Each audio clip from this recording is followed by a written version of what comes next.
15 شعبان کی رات میں ہمارے ملکوں میں جو ہمارے عجمی ملک ہیں اس میں وہ کچھ ہو رہا ہے جو نہ میرے نبی نے کیا، نہ صحابہ نے کیا، نہ تابعین نے کیا۔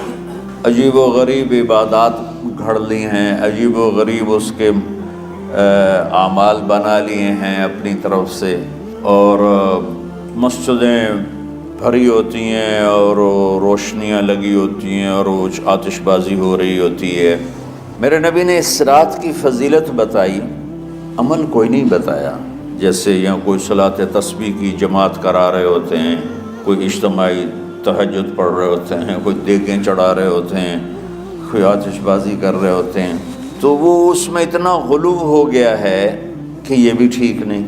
اور کچھ علماء نے اس کے رد میں اس کا اتنا انکار کیا ہے کہ اس رات کی کوئی فضیلت ہے ہی نہیں، یہ بھی ٹھیک نہیں۔ اس بیچ کا راستہ، اس رات کی فضیلت میں جتنی احادیث ہیں وہ ضعیف ہیں، لیکن اتنی کثرت سے ہیں کہ ان سب کا مل کر جمع ہو کر کم از کم وہ حسن لغیر ہی تک تو پہنچ جاتی ہیں۔ اور ابن عثیمین رحمۃ اللہ علیہ نے بھی یہ لکھا ہے کہ زیادہ سے زیادہ ان احادیث کے مجموعے سے، چونکہ اگرچہ ضعیف ہیں لیکن کافی زیادہ ہیں، تو وہ حسن لغیر ہی تک پہنچ جاتی ہے۔ تو حسن لغیر ہی سے کوئی عمل ثابت نہیں ہوتا، عمل ثابت ہوتا ہے صحیح حدیث کے سے۔ ایک احادیث کی کثرت سے روایات اور ایک امت کا عمل، کہ امت کا بہت بڑا طبقہ صدیوں سے اس رات کا اہتمام کر رہا ہے، لیکن کچھ عرصہ پہلے تک اہتمام تھا دن میں روزہ رکھنا، رات کو کوئی نوافل پڑھ لینا، کوئی 2 چا زیادہ پڑھ لینا، لیکن اب یہ ڈھول تماشے جو اب شروع ہوا ہے اس کا تو کوئی وجود ہی کوئی نہیں ہے۔ تو اس رات کو اللہ تعالیٰ نے مبارک بنایا، اور حدیث پاک میں آتا ہے کہ اللہ تعالیٰ اس رات میں ساری دنیا کے لوگوں کی بخشش فرماتا ہے سوائے 5 آدمیوں، 5 کے سوا سب اہل ایمان کی بخشش ہو جاتی۔ مشرک، المشرک، پہلا مشرک، دوسرا مشاحن، مشاحن کیسے کہتے ہیں؟ دل میں بغض رکھنے والا، کینہ رکھنے والا۔ تیسرا مسبل ازارہ، اپنے پاجامے شلوار چادر کو ٹخنوں سے نیچے تک لے جانے والا، لیکن ایک شرط کے ساتھ کہ وہ تکبر کی وجہ سے، سستی کی وجہ سے ہے، غفلت کی وجہ سے ہے۔ چونکہ جب آپ نے ایک مرتبہ اس کے بارے میں بات کی تو حضرت ابوبکر صدیق نے کہا یا رسول اللہ، میری چادر، عرب چادر باندھتے تھے جیسے ہمارے پنجاب کا لباس چادر تھا، اب وہ کم ہو گئے، ہماری تو بزرگ عورتیں بھی اور مرد بھی سب چادر باندھتے تھے، شلوار تو کسی کو پتہ ہی نہیں ہوتا تھا ہمارے بچپن میں۔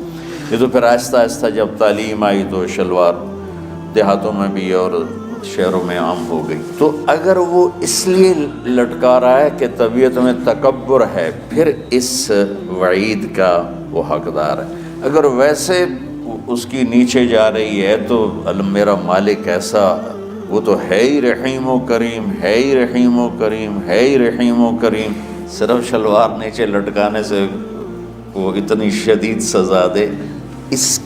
اگر اس کے پیچھے تکبر ہے، پھر ہے، یہ تکبر نہیں ہے تو انشاءاللہ وہ اس سے محفوظ ہو۔ تو اپنی چادر کو لٹکانے والا، لیکن بشرط تکبر۔ کتنے ہو گئے؟ عاق لوالدیہ، ماں باپ کا نافرمان، نافرمان ایسا کہ دکھ دینے والا۔ چھوٹی موٹی اونچ نیچ تو ہر بچے سے ہو جاتی ہے، نہیں، جن نے والدین کو ٹکڑے ٹکڑے کر دیا اور ان کو دکھ دے دے دے دے کے ان کا سینہ چیر دیا ہو، چونکہ آپ کہتے ہیں پرزے پرزے کرنا کسی چیز کو، تو اپنے دکھ دے کر اپنی بدتمیزی کے ساتھ اس نے ماں باپ کا دل زخمی کر دیا ہو، ایک یہ نہیں معاف ہوتا۔ 5واں مدمن خمر، مسلسل شراب پینے والا، مستقل جو شراب کا عادی ہو۔ ان 5 کو مؤخر کر دیا جاتا ہے۔ معافی نہیں ہونے کا مطلب یہ نہیں کہ اللہ تعالیٰ کبھی معاف نہیں کرے گا، معافی نہ ہونے کا مطلب یہ ہے کہ یہ 5 ایسے گناہ ہیں کہ اس کی وجہ سے بخشش رک جاتی ہے۔ اگر وہ شرک سے نکل آئے، وہ کینہ سے نکل آئے، وہ تکبر سے نکل آئے، وہ والدین کی نافرمانی سے نکل آئے، شراب چھوڑ دے، تو ان کی بھی بخشش ہو جاتی۔ جب کوئی توبہ کرے گا فوراً بخشش ہو جائے گی۔ نہ 15 شعبان کی ضرورت ہے، نہ لیلۃ القدر کی ضرورت ہے، نہ بیت اللہ جانے کے ساتھ توبہ کی شرط ہے۔ جہاں بھی وہ بیٹھ کے توبہ کرے گا، جس لمحے میں کرے گا، اسی وقت اس کی توبہ قبول ہوگی اور اللہ اس کے پچھلے سارے گناہوں کو معاف فرما دے۔ دن کا روزہ، رات کا قیام، زیادہ قیام سے مراد نوافل ہیں، کوئی گھر میں پڑھ لے، کوئی مسجد میں پڑھ لے۔ نوافل، نفلی عبادات گھر میں ہی افضل ہوتی ہیں۔ میرے نبی سنتیں ہمیشہ گھر سے پڑھ کے آتے تھے، تہجد اپنے گھر میں پڑھتے تھے، مسجد میں نہیں پڑھتے تھے، سوائے اعتکاف کے آپ اپنے نوافل سنتیں سب گھر میں پڑھتے تھے اور مسجد میں صرف فرض آ کے ادا فرماتے تھے، اور اس کے بعد بیٹھنا ہوتا تھا تو بیٹھ جاتے تھے، اٹھنا ہوتا تھا تو اٹھ جاتے تھے۔ تو اعتدال اللہ کو ہر چیز میں پسند ہے۔ دنیا جو مختصر ہے اس میں کیسے پسند نہیں ہوگا؟ آخرت جیسے معاملے میں بھی اللہ ہم سے کہہ رہا ہے اعتدال، امتن وسطا۔ ایسے عیسائیوں کی طرح ترک دنیا بھی نہ کرو، یہودیوں کی طرح دنیا کے پیچھے نہ پڑ جاؤ، رزق کے حلال بھی کماؤ، اپنے بچوں کو بھی دیکھو، اپنے فرائض کو بھی دیکھو جو دنیاوی ہیں، اور اللہ سے بھی اپنا معاملہ ٹھیک کرو اور درست کرو۔ بعد کے زمانے میں صحابہ کے بعد سے ہی ایک انتہا پسندی امت میں آئی، ساری رات جاگنا۔ فلاں بزرگ تھے، وہ رسے سے اپنے بالوں کو باندھ لیتے تھے کہ نماز پڑھتے پڑھتے جب نیند آئے اور جھٹکا لگے تو رسے سے بندھے ہوئے بالوں سے اس جھٹکے سے تکلیف ہو اور ان کی آنکھ کھل جائے اور پھر نفلوں میں شروع ہو۔ فلاں بزرگ تھے، وہ اپنے آنکھوں میں نمک کا سرما لگاتے تھے تاکہ آنکھیں جل جائیں، اس میں وہ جلن پیدا ہو جائے اور نیند اڑ جائے۔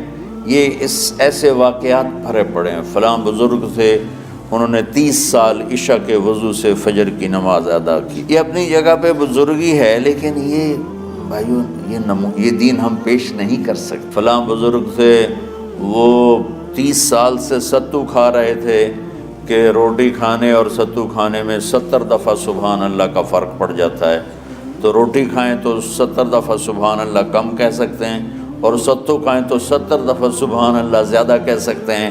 تو لہٰذا ان کا مجھے تو 30 سال ہو گئے، میں تو ستو کھا رہا ہوں، میں تو روٹی نہیں کھا رہا۔ یہ دین نہیں ہے، یعنی یہ وہ دین نہیں جو ہم انسانیت کو پیش کر سکیں۔ یہ تو لوگوں کو دوڑانے والی بات، یہ راہبانیت کی شکل ہے۔ یہ وہ دین نہیں جو ہم لوگوں کو پیش کریں گے تو وہ کہیں گے واہ واہ واہ واہ کیا دین ہے بھائی، قبول کرو۔ یہ ایک قسم کا غلو آیا۔ میں ایک حدیث سناتا ہوں، بخاری شریف میں بھی ہے، مجھے اب ہر شے بھول گئی، لیکن وہ ہے نہی الغلو، اس طرح کر کے آپ لوگ زیادہ جانتے ہوں گے جو پڑھ رہے ہیں کہ غلو سے نہیں۔ حدیث آپ کو سب کو یاد ہوگی کہ 3 صحابہ آئے اللہ کے نبی کے گھر اور پوچھا کہ اللہ کے نبی رات کیسے گزارتے ہیں، تو گھر والوں نے کہا سوتے بھی ہیں، جاگتے بھی ہیں، کھاتے بھی ہیں۔ تو وہ تینوں آپس میں کہنے لگے وہ تو نبی ہیں، سوئیں بھی تو کوئی بات نہیں، اور شادی ہے کوئی بات نہیں، ہم تو نبی نہیں، ہمیں تو کچھ کرنا چاہیے۔ ایک نے کہا کہ میں ساری زندگی روزہ نہیں چھوڑوں گا، ایک نے کہا کہ میں ساری زندگی سوؤں گا نہیں، ایک نے کہا میں ساری زندگی شادی نہیں کروں گا۔